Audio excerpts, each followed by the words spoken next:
Toomas, kuidas sa tänaste valimistega rahul oled? Ütleme niimoodi, et kui me tegime oma sises sellist ennustusvõistlust, siis eks me natuke pakkusime omale kohti rohkem koha. Mõned inimesed 2. Aga üldiselt läks stabiilselt, me saime hääli rohkem kui eelmine kord, kohtade arv jäi samaks. Nii et meie oleme oma tulemusega tegelikult rahul. Natuke rohkem kui pool tundi peale tulemuste selgumist olete te juba sotside juures. Mis põhjusel? No põhjus on ju väga lihtne.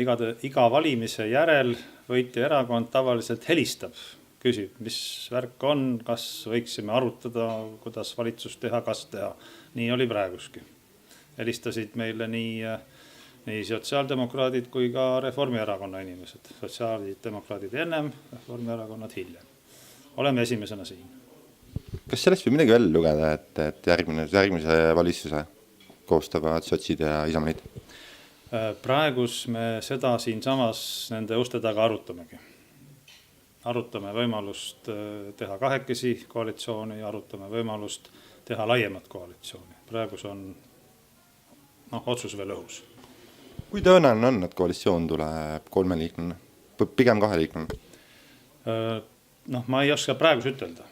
Mulle tundub, et inimesed, kes on laua taga, kalduvad enamuses pigem kahese koalitsiooni poole. Mis tähendab seda, et Hannes Hansos saab järgmine linnapea? Ma arvan, et see, et Hannes Hansos saab järgmine linnapea, on päris kindel juba. Ja sinust saab järgmine volikogu esimees? Sellest me ei ole tõesti veel rääkinud.